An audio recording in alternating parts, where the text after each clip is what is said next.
You're listening to the Power Platform People podcast on the CRM Audio Network with the bearded CRM guy Ian Connolly and the Mark Christie.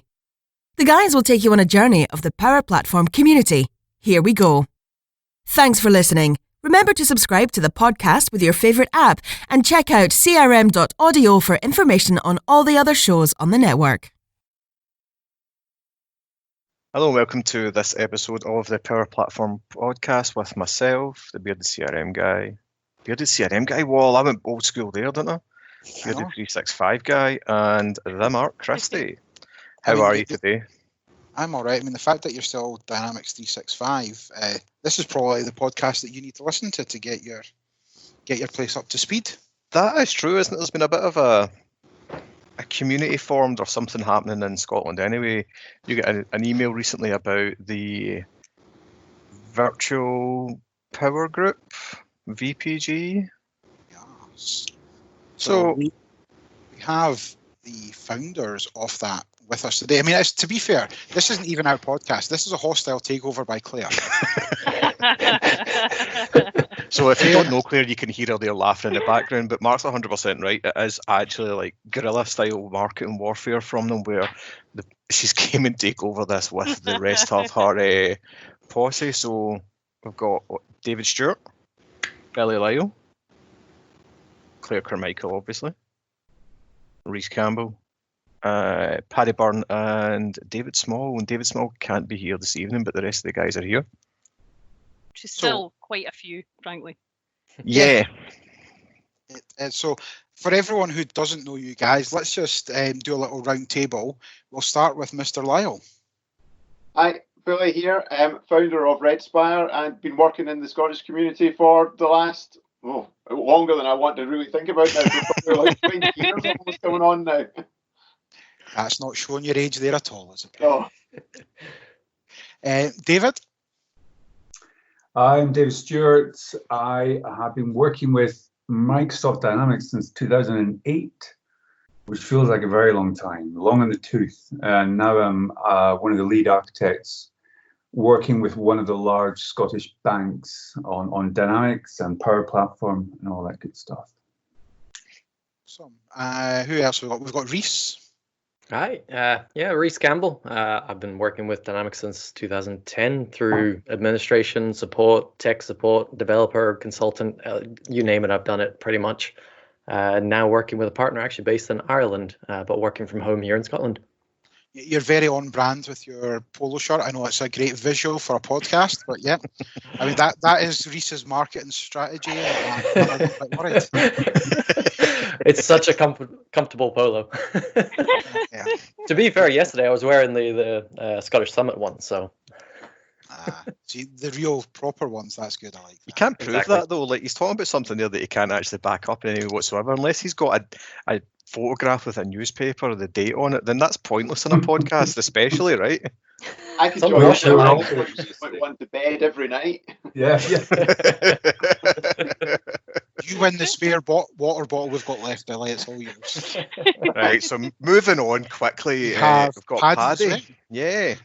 Hi, I'm Paddy Byrne, and I'm a Power Platform functional consultant in Glasgow.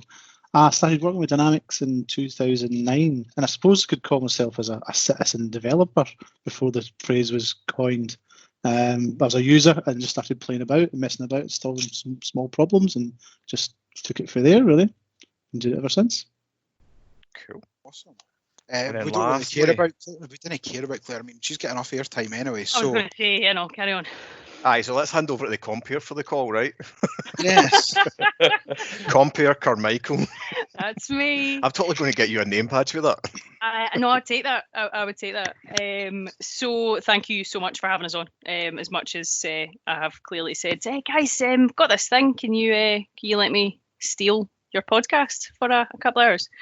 So David's going to start and just run you through what the Virtual Power Group is and why we've found ourselves here. It's definitely a good one. Like from when you first sent me that email and the link to it, I'm like, what is this? Read the website. I was like, this sounds pretty cool, but I just don't know a lot about it. So definitely good to get some airtime out there and the website being virtualpowergroup.co.uk, Ian, is that right? That's the one, yeah. Thank Well you. done. Thanks for bringing that back around. But yeah, I'm sure David will obviously tell us a little bit more, and we can kind of query what he says here and things like that, and see if there's any other questions and stuff that we go on. Cool. Cool, thanks guys. So this is the pitch element of the takeover. So what is it we're trying to do? We're trying to build on that momentum from the Scottish Summit that you guys might have heard about. The purpose is very much it's to build that inclusive community of people that are located in Scotland. So you're either living in Scotland or you're working in Scotland, and you've got that shared interest in the Microsoft Power Platform, and it's extending out to Dynamics 365.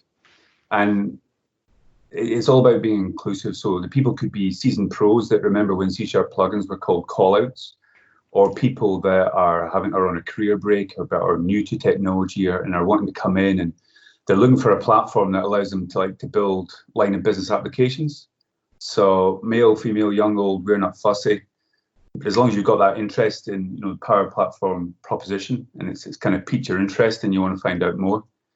So I think that last point is key. So some of the other platform groups, like the virtual groups, to a newbie, they can be quite intimidating. There's quite some strong voices, and it can be quite hard to get your voice across or your voice heard. So that's the reason we're kind of focused on that Scotland, to kind of focus on that group. We think it's a kind of a good size where whether you know a lot about the platform or you're just new, you can kind of come in, you can be welcomed, and you can get up to speed quickly about what it is. So another good thing about this is Claire's done a lot of good work in setting up a team, like Microsoft Teams site for this. So when you go to the website, you get access to that. You get guest membership of that team, and that's got a whole load of repository information about like the current Scottish market. How do you get a career in the Microsoft stack? What is the Microsoft stack? What's the latest geeky, techie news? All that kind of stuff. But it's not all technical content. We're also doing like the more softer skills, make you a kind of a rounder, more developed individual, so you can make the most out of your career. So we look at stuff like mental health, well-being, coaching, life skills, consultancy skills, focus on the customer, that kind of stuff. And that's definitely something that a lot of places lack. There's not the soft skills. I mean, me and Iain talk about the soft skills side of things all the time. It lacks everywhere. Everyone's all about, how do you do this bit of code? How do you do that bit of code? But a lot of it is about actually how you can interact with the customers, how you can listen to the requirements, and actually just being a personable human being that gets you on side with the customer. I think the other thing I'm hearing from that as well, which sounds like this is where it stands out, the virtual power group stands out from a lot of the other groups, as David mentions. There's lots of virtual groups now popping up and appearing, but a lot of them are just webinars. There's nothing really virtual about that meeting. It's somebody telling you something online display, and that's a good thing if that's how you want to learn, right? There's absolutely no disposing of that or kind of minimizing that in any way, but this sounds definitely more like, yes, it is a virtual power group where you will meet people, you'll get these skill sets, and there'll be pools of learning, pools of different things that you can go to. So that's awesome. That's definitely a bit of a USP for it, I think. Yeah, and so that part about the customer first. So I've been lucky to work for consultancies. I've been a contractor, and now I'm working at a client, a customer. And when you see the contractors coming in and it's all technology first, I've got something shiny. We hear it all the time, and you're like, well, where's the business requirement? Where's the so what for the customer? Why are we paying you this? So it's just giving you that more rounded experience that I guess some of us with that kind of experience can kind of help shape you as a consultant. So in your words then, how is this group different from a Power Platform Happy Hardcore Hour or a DCI CRM UG? What's the difference? So I think it's grassroots is a key word, free is a key word, community is a key word. It's a bunch of volunteers. Yeah, we're not paid to be here. We want to be here, and we want to contribute, and we want to grow that Scottish community. That and the virtual is not COVID based. It's virtual now, and it will stay virtual after this is over, and we all go back to normal. Good. And I think so. I guess that's a great point. We're not virtual because of COVID. I think so. A number of us in Edinburgh used to meet up. Reese, David Small, Graham Taylor, James Friel used to meet up after work. But then we moved to suburbia. We got young families, and we can't afford to. We choose not to kind of make that time to go into town and meet up with people. So by going virtual, it kind of opens up so we can connect to the Glasgow market. We can go to Dundee. We can go Inverness, further afield, and we can bring in these people that maybe we would normally associate with an after work pub trip. So there will. I agree with that, definitely. That part of it, like the whole virtual meetings, and even me going up to Mark, I used to do that quite a lot, but he's an hour and a half away from me. Yeah. So it's logistically, it's always a little bit harder to do that, isn't it? So going virtual and that being the plan and being the out route for the outset from this is always a good thing. I mean, it's maybe not the thing that we should say on a podcast here, but half the time me and Ian can't actually be bothered going to these places. Kind of what I've been told, hinting at without calling it, right? Like the gym, right? It's great. It's great to have gone. It's not great to go. Yeah, the getting there and the logistics around it. I mean, that's exactly it. A lot of us on the call, we have the young family, we have the commitments, we have the other things that get in the way. Even just going into Edinburgh, for me, I'm not far away from Edinburgh. I'm just outside of Edinburgh. But even just having to go to Edinburgh to a meeting and then come back, logistically, that is a pain. And so this opens up a whole new world in many ways, which absolutely, I mean, the crisis right now has kind of proven it. But as Claire said, we're going to keep this going. This has nothing to do with this current crisis. This is something that we've been thinking about for a while in different ways. We've just now managed to get together a nucleus, and we're going forward with it. So you've mentioned obviously Glasgow, Edinburgh. So Billy, what is the marketplace in Scotland at the moment? I mean, I think the marketplace in Scotland is a great place just now. There is a lot of job opportunities. There's a lot of good customers in Scotland as well. There's a lot of people using Dynamics and the Power Platform, so there's a great opportunity there. I don't think there's enough people in it, and it is interesting. It's like, I think like David, we would meet up with small groups, and I think we're all convinced we were the only 3 Dynamics people in the country, whatever. And then you go to the Scottish Summit, and actually there's 1,000. I was like, where are all these people? And I think it was a bit about sort of bringing some of those people together on a regular basis. But I think also sort of leveraging a little bit on some of the sort of USP bit as well. It's like, I think when we formed, it was very much about getting to the right size where people could have a discussion as well. So it's not just the webinar where it's like, oh, right, I've learned something. It's like, actually, I can ask questions, and you're getting to your group sizes where it's a bit more interactive as well. Similar to if you had met up in the pub, you could have that conversation. But I would really want you to join it from that sort of growing out, and we see growing. We think the platform is a great place for people to get into and start careers or do career swaps into. And we see in the organisation we grow a lot of people out like that, and I think there's a great opportunity to do it in Scotland and really sort of develop people in. And an area like this, I think friendly is. I'm not saying that other places aren't friendly, but that just sort of non-intimidating, that people can come into that space and start to learn about, and maybe dip their toe into the water to get into this. So it's it's not about people that are necessarily know everything that they want to do in it. It's actually, I'm just interested in it. Let's come in, let's find out a bit more, and is there a career route into this as well, so that we can grow out more people in Scotland, and we're not trying to recruit people from down south all the time. Yeah, I mean, there's so many opportunities in Scotland right at the moment, and as you said, there isn't enough people. You can't train people quick enough. You're having to bring people from down south and add an extra 25% on their wage just because they live in an M6 postcode and stuff like that. It's ridiculous. So I think there's a great opportunity. There's a great opportunity within the market just now, and there's great opportunity for people. We haven't started because of COVID. This was getting planned from a while before Christmas, and then sort of really starting to form around about January, which nobody was really thinking about COVID, but actually with a lot of disruption just now, it's a great opportunity for potential people to be coming across into what is a great marketplace. And I think by the nature of the platform and your sort of Dynamics 365, there will be a lot of demand for it coming out the back of the COVID piece, and there will be even more demand for people. So, great opportunity from that side as well if people want to start transferring across. I mean, the amount of different customers that have been forced into starting their digital transformations a bit quicker. There's going to be another small boom quite quickly, I would think.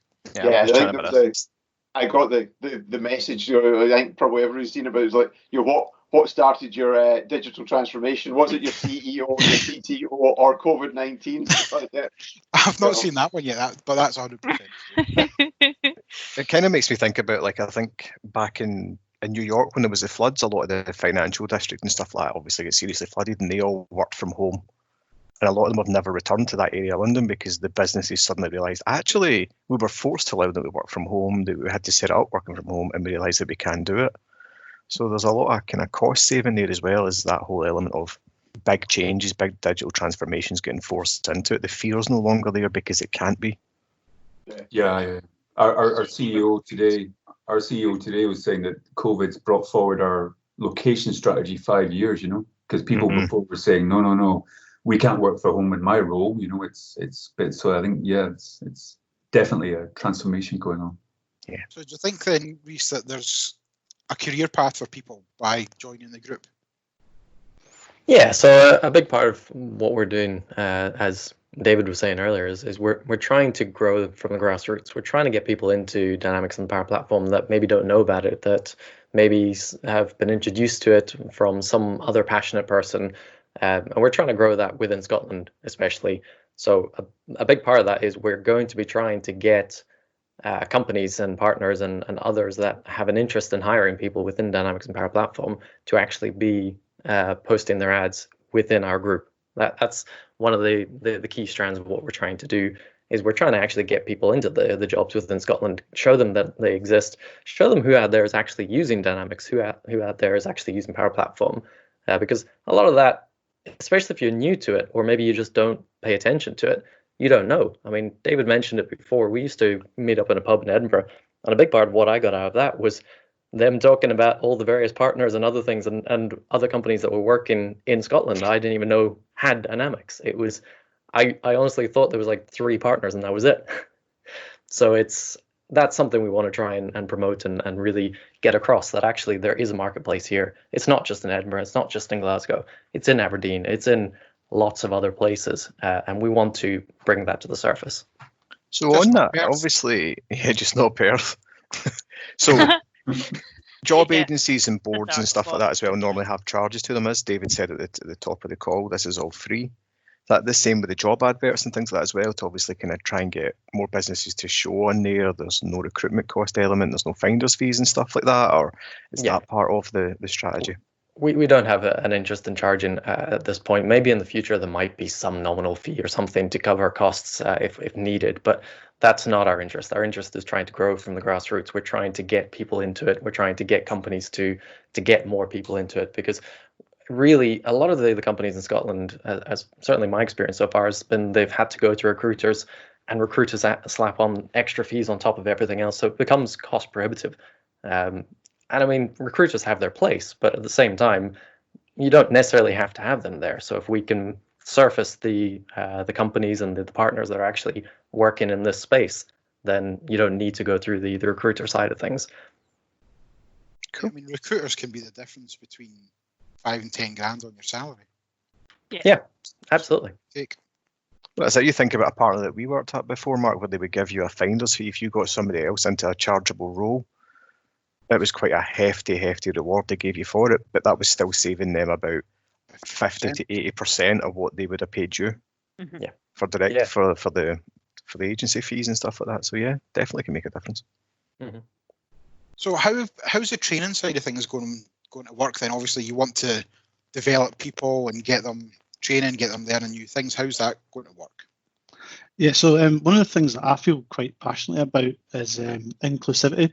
And the reason for that is that I had to take a bit of a learning gap a few years ago, 2016, through personal reasons. Not a career gap, but just not actively learning as much as I should be.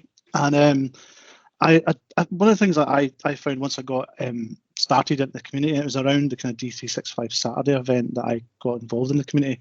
It was difficult to find courses to brush up on skills, and for everyone that didn't involve either taking a day off work or attending a UG after hours. And for me, with a young family and everything, I just couldn't give up that time. So again, one of the things I'm passionate about is providing training, and training courses at different levels, so entry level and on kind of best practice level to people who can't make it to daily training classes, or can't make it to events. And so I'm kind of doing some night classes with the virtual power group to try and help people that struggle with that. So is that instructor-led classes there? You're saying that you're doing some of the classes and stuff? Yes, I'm doing instructor-led classes. I'm going to spend, I've already started putting some course material together. I was looking at some of the existing Microsoft Learn and some of the app in a day stuff is great content. So I'm going to kind of tailor that around, again, not just for beginners, but tailor it to promote kind of good consultancy practices. One of the other drivers on this is a few years ago, somebody made a comment and they said they were kind of going through a hiring process, and they said that finding decent local consultants are like rocking horse crap. They're really difficult to find. And, I've never heard that before. Obviously, hen's teeth, right, but not rocking horse crap. Rocking horse crap, yeah. Difficult to find these consultants. And at first I thought it was funny and I was laughed it off. And then the more I thought about it, I thought, do you know what? That's kind of a failure on me as somebody who's been consulting, an experienced consultant and active in the community. That shouldn't be the case. And so that's again why I kind of get involved, and we're trying to do these training courses at different levels to try and get that, because again, it shouldn't be. There's so much potential good consultants out there. They maybe just need shown a bit of direction. And the first one, again, an example is the first session we're doing around creating a custom entity, and that could be a training session that is just click create and new. But we're actually going to go through one of the stuff that the Microsoft Learn content doesn't give you is what does it take to make that entity mean something? It's not just it's a record that holds data. Make sure it doesn't have new underscore. Yeah, that's one of the first ones. We should probably start with solutions. Like that. That's got to be the first thing, right? Stuff. Icons, views, relationship mappings, all that stuff that again, Andrew can just create one. But I can show you a screenshot of a system that would horrify you, Paddy. Well, I've seen them, yeah, and that's what we want to stop, and that's one of my. I don't want to go in and even if it's taken over or join, because some senior consultants as well that I know still do that. You go into a system and you just see a load of jigsaw pieces and you go, what? And it's just. That would give me the absolute OCD rage. That Ian, well, Claire especially, I'll tell you that's the one thing that it's not even just the jigsaw piece. It's then when you have the navigation part of it, not even in alphabetical order, unless there's a system reason why. And it's just there because it's an order of creation. Yes. Anyway, but this is a good opportunity for us as a community, not even just the admins involved, the six of us. It's for the community to take ownership of that and make Scotland. So it's up to when you go into a system that's been developed in Scotland, you don't see that. You know that that's a standard. And so you're making it patriotic, right? A little bit, yeah. Of course, a little bit, yeah. So I want to make that thing of the past. Scotland? Sorry, say that again, Mark. So is this group limited to Scotland at the moment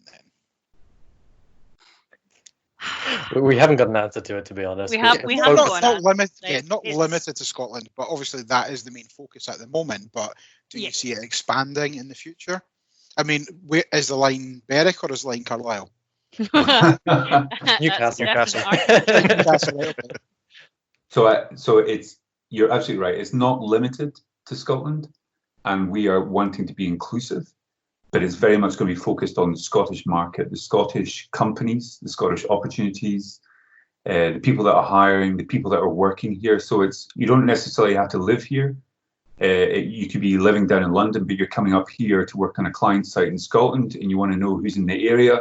You want to meet up with people, for a beer through the week and stuff like that, just to, get yourself out of the hotel room, look after your mental health. So while the monthly virtual meeting is the backbone of it, we are expecting a load of break-off meetings where people actually meet physically.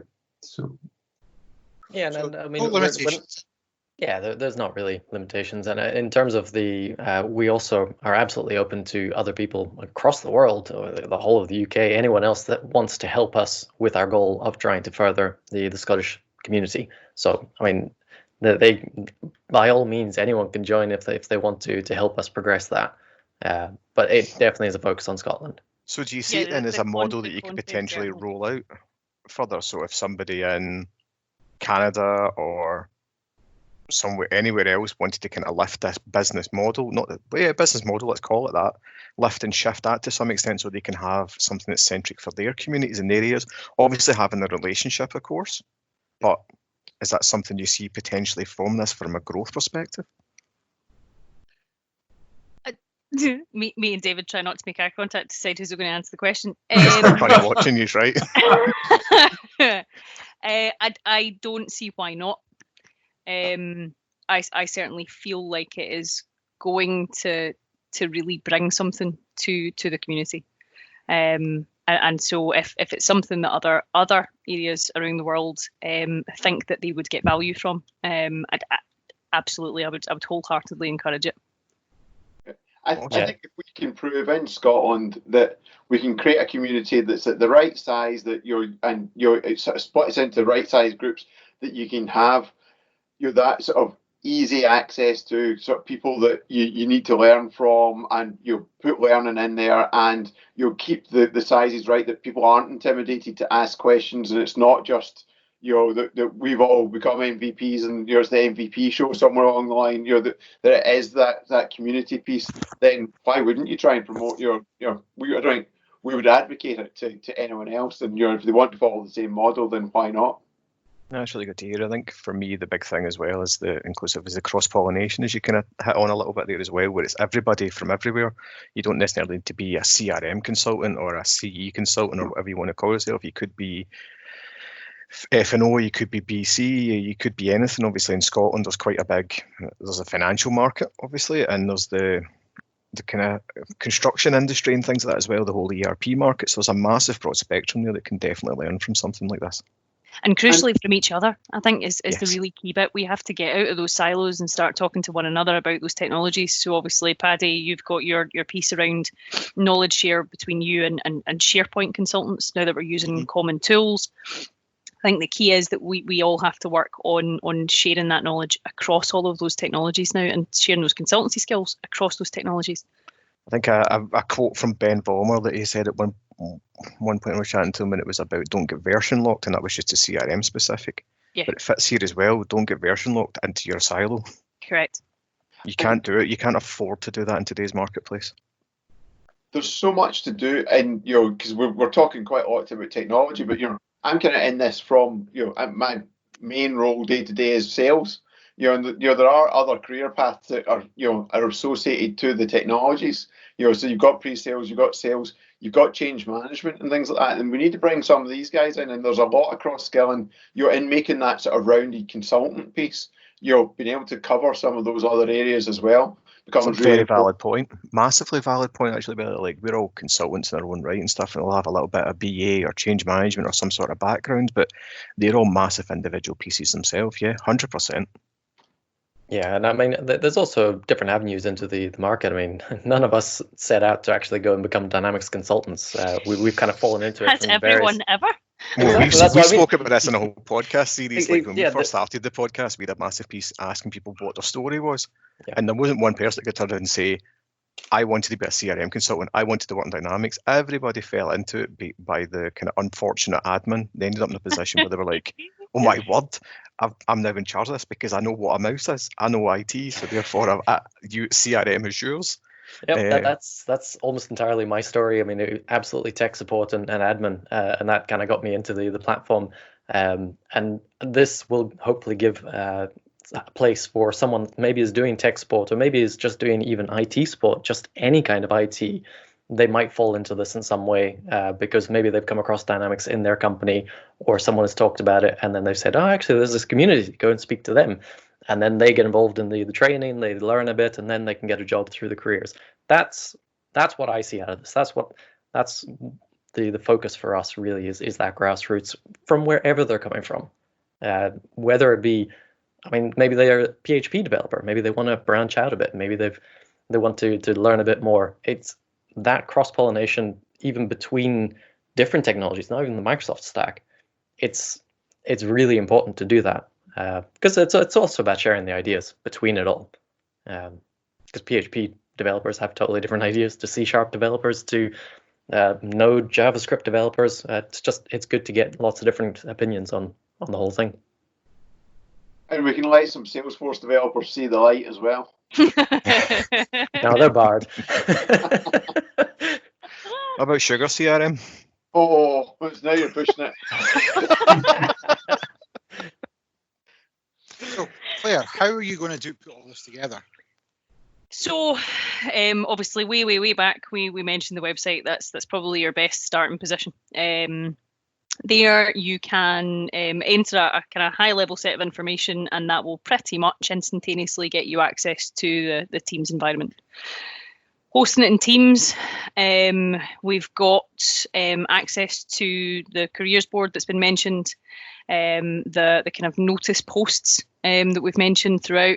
That is where we will host all of these training sessions, be that the night classes or the kind of forum discussions that are either already invented and available to view on that events page on the site, or there'll be forum-based polling around topics that the members want to discuss.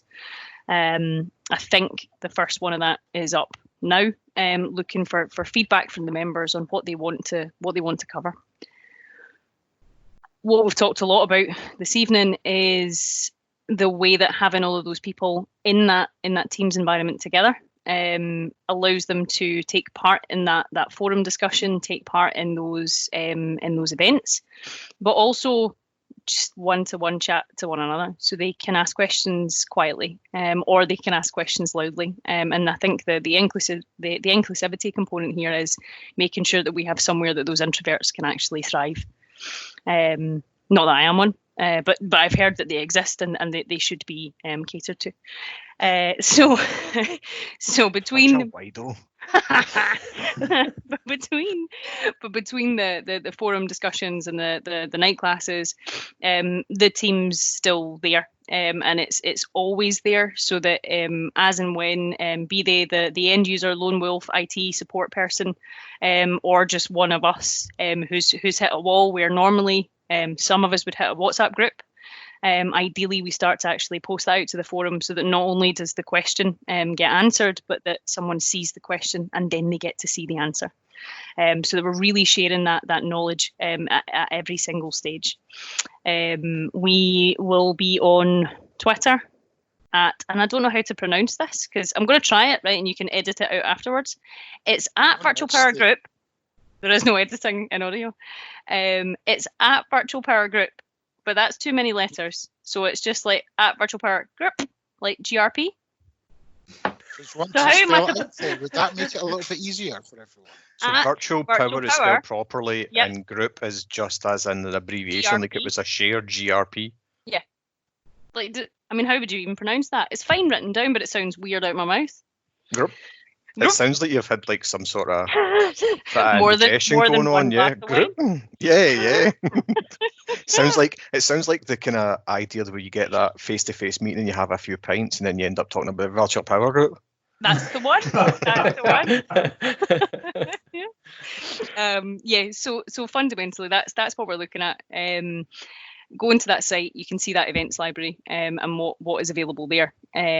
So I think from memory, she says the first event will be Paddy's night class on the custom entity creation, which I'm going to say is the 27th of April, usually circa 8 p.m.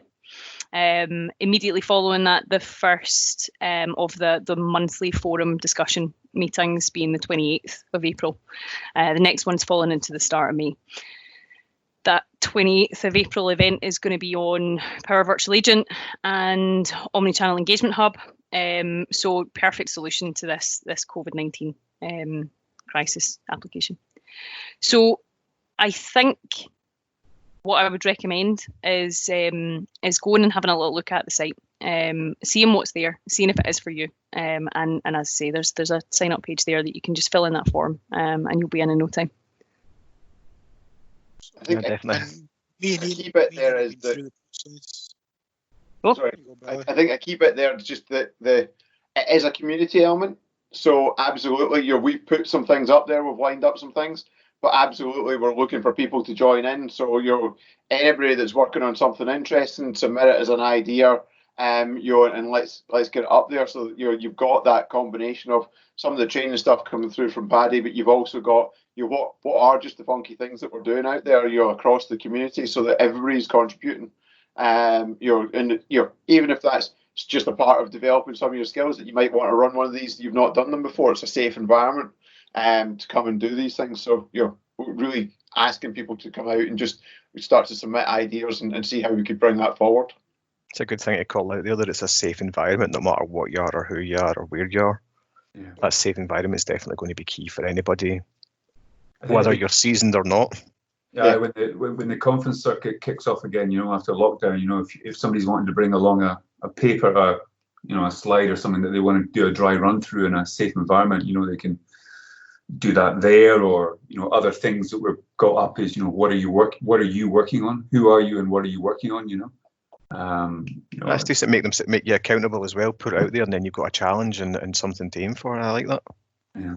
Will you be putting the recordings and the training material on Teams for people to access if they're vampires, or if they are doing 18-hour days that they can't even get to one of the virtual meetings live? We will not record every single session.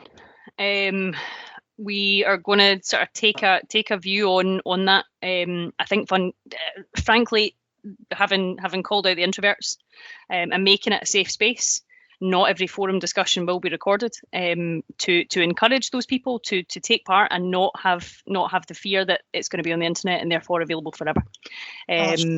That said, some of the delivered training material, or if we are doing a webinar or a delivered session of some kind, then definitely we'll be making those recordings available afterwards. And Paddy's training sessions, they'll be there as a series, because as you develop and progress through the training and your learning curve, so they'll always be there. That's cool. So, any other bits to go through we've not covered that are amazing selling points? I mean, you've sold it to us already. Me and Ian have been through the process of signing up on the website. It was seamless. We got in. It's all working. We can see everything. Yep, I actually get the alerts from Teams on my phone. I know there's other community stuff out there, whether it's WhatsApp and Slack and stuff like that, but I don't get Slack notifications on my phone. As long as I've turned them off, I just don't get them. So that means anyone who's Scottish-based, we're pointing them to Virtual Power Group rather than Black Ops now. We're asking those questions. Yeah. Well, Black Ops you can't just get to from a website. You need to know somebody who nominates you for it. That's it. It's invite. It's not invite inclusive. It's very exclusive. So, I mean, that's exactly what you're trying to get. You're trying to get it open and accessible for everyone. Yep. And everybody's online. Everybody knows the website.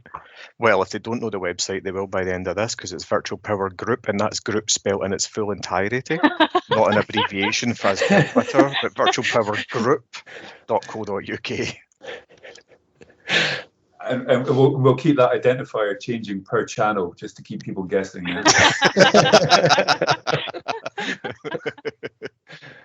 It's so difficult to find a brand name or a brand that doesn't have something taken on one of the social medias. It's just impossible unless you make up a word. Mm. Yeah, I mean, I started Drakespire 16 years ago now, and it was difficult back then. Never mind now. Mm-hmm. Yeah, a nice little plug for Red Spire. I know. I was going to say it. I was hoping somebody's going to ask where the inspiration came from, but we're not going to, right? No, it's more story anyway. But yeah, no, I said it was going to happen at some point. We've been on for almost an hour. Yeah, I mean, if you go to redspire.co.uk, that's the Red Spire website. But for Twitter, I'm sure it's like Red Spire CRM, isn't it? I think that's the two channels. what was it at one point in time? It was about 600 characters, was it not? Red Spire CRM, Dynamics 365. No, that was like thin, and it had a hyphen and a limited and everything. It was amazing. Maybe Trying not to tack all. that in was a nightmare. But Billy, that one thing Red Spire actually have been has always been a massive supporter of community events and community in Glasgow. So it's great to actually see you involved in this and kind of helping champion this along and doing what you do with it from the sales element. It's not from a technical element, as you said yourself. There's a lot that people can learn from yourself within this that isn't technical. Yeah, and hopefully I can encourage you, because I certainly, my ability to sort of add from a technical perspective is limited now, but being able to talk through some of the sales processes and maybe routes into pre-sales and things like that, then and even maybe just demystify some of that, because I do find a lot of people kind of don't really like sales, I was like, but actually I don't think they entirely know what that process is, because actually a couple of the guys we've taken across into it's like, actually we quite like this process. One of the hilarious things is, if you're a CRM consultant, you have, how many sales processes have you gone through? How many customers have you built a sales process for? It's actually quite a simple transition because you've done it so many times. Yeah. You know the ins and outs of the processes. I mean, sales guys can be weird and can be creepy, but there are some good ones as well. I mean, you find yourself selling all the time anyway as a consultant, because you're saying, "Oh, what about this idea?" And that's just what sales is, isn't it? You're going, it's exactly that. You do the same. Somebody might have sold the whole deliverable, but you're selling the solution that you're building for it, whether you're choosing to do it X way, Y way, or B way. You still have to sell that and come up with like a choice paper almost sometimes to say whether it's one or the other. But these are the things that obviously through the virtual power group you're talking about being able to kind of educate people on. It's not just a case of sitting down and saying, I know that, let's say Power Agent, the virtual Power Agent there, right? That's new, it's shiny. It might not be the right thing for somebody, but just because it fits the purpose doesn't necessarily mean that's what you should deliver. Maybe a simple entity does work for it. It's about knowing what is that was a really bad example because they just don't fit together, right? Jeez, oh. But if you go on LinkedIn, I'm sure there was recently a virtual Power Agent video just came out from a Scottish reputable supplier. There was. Yeah, but like that, it's selling the right thing for it. At the moment, I'm working through a particular survey thing that's not part of the dynamic stack, trying to connect it up through Flow, and it's causing me absolute problems, whereas the right thing would have probably been Flow, but somebody else sold something else over the top of it. And that's causing me pains, whereas I know it would have been much easier using something else, but it's understanding that sales pipeline and when that all kind of happened. Yeah, Cross-sale, upsell. I don't see it as sales. It's just consultancy you're not getting paid for, really. Is how I find that the process works the best. It's go in, understand people's problems, deliver the consultancy, propose a solution, and then you move through. Yeah, but that solution you propose, Billy, involves unicorn farts and pipe dreams, and then actually consultants have to build that, right? Which is why more technical consultants should move through to sales, because we know it's actually involved. Yeah. And as a customer, it's all the fun of the fair when you've got like 5 partners in a row that are turning up and pitching the RFP, and you just spot the unicorn farts a mile off, and it's like unicorn fart bingo, it's amazing. I love really that. That just became a phrase, right? Let's start it here, yeah. Log the URL already. The next call, Billy's going to have Twitter and get it, right? Yeah, but the Twitter handle has to be unicorn fruits, because otherwise. I love it. You made the noise of the unicorn fart as well. That's obviously what it sounds like, right? That's the only thing that's going to get edited, and I'm going to have that as a text message tone. I'll just turn up the. On you go, Mark. Just to kind of round things up, is there any other points or any selling points or USP that you want to get over to get people through the door? Silence. I know. I think we've covered I'm going to sell you a USP on this. Although we kind of know each other, these are the sort of normal chats that we always have and always have done from the first day I've ever met Reese. It's the first time I've met David Stewart on the phone or on this, like, I think I don't know if I met you face to face, but certainly first time. And it's still the same banter, and I think that's probably what a Scottish group probably could bring, is that banter, the welcomingness, and the fact that we don't tend to judge people straight away. We just go on and have a laugh. There's people, you don't like and stuff like that. That's life, but that's the point of having private conversations and a group of the right size, right? It's also nice if you're virtual, you don't have to hang out with all those people that you don't like. You can just hang out with the ones you do like. Yep. So that means I don't have to ever meet you ever again, Claire. Nah, we're done. And that's the thing. So we could invite other people from around the world, but they just wouldn't understand us. So So Welcome to our true. podcast. So true. There's so many jokes that you say to people, and they're like, "Yeah, I don't get that," and you have to go and explaining it in different bits and pieces. Whereas just colloquialism is what it is, right? indeed. So anyhow, I think that's probably us for this evening. Then just go and visit the site, visit Twitter. Virtual Claire, do you Power. want to give us some Give us a voices Twitter and again. Some more sounds. virtualpowergroup.co.uk. Normal words and language from me. Twitter. Virtual Power Group. Was there an L in Plower? Because it sounded like you said Possibly. I mean, just because I've got a Not Simpsons virtual power background, group. not the That's snowplow. not a thing. I bet it is a thing. there is Farm, probably farm simulator. yeah. Well, anyway, I thought I would go visit the site, have a read about it. As I said earlier in the chat here, make sure it's for you. If it is for you, join up. Even if it's not, if you're not sure, join up and have a look. You can always leave. You can always just go away if you really want to, right? Just bounce. Fine. Make like a tree and leave. That's actually Claire. We haven't on the automated user sign-on process that you built and did such a great job on. We haven't actually done a user opt-out, have we? We haven't. Once you're in, you're in. That's it. No, there is no exit path. Shh. Yeah. I don't think you're meant to say that yet, right? Nobody's asked to leave yet. Claire's not worked out how to do that in Graph. No, not because Mark signed up twice, so I had to figure out what the process was so I could take him back off. Surely you just go AAD and delete them. But that's manual effort that I didn't want to do. They could easily be done via the You Graph spent- API. Claire, you just became a dev. You spent 4 times as long to work out how to do it automated. than You Once. could have just done it manually. Once. Touche, my dear. We are What ready notice for everyone the want- thousands to join. It's true. I don't know if we've got enough flow credits, but we'll get there. Yeah, Very pace, cool. pace yourselves, people. Awesome. Thank you very much for your time this evening, and it has been great learning all about the Virtual Power Group and Thank what the you so ethos is much. behind it. Thank you guys for letting Thanks, us come you on. guys. Yeah, thanks for having Thanks us. very much. Yeah, thanks. Cheers, thank you. Bye. Cheers. Bye. See ya.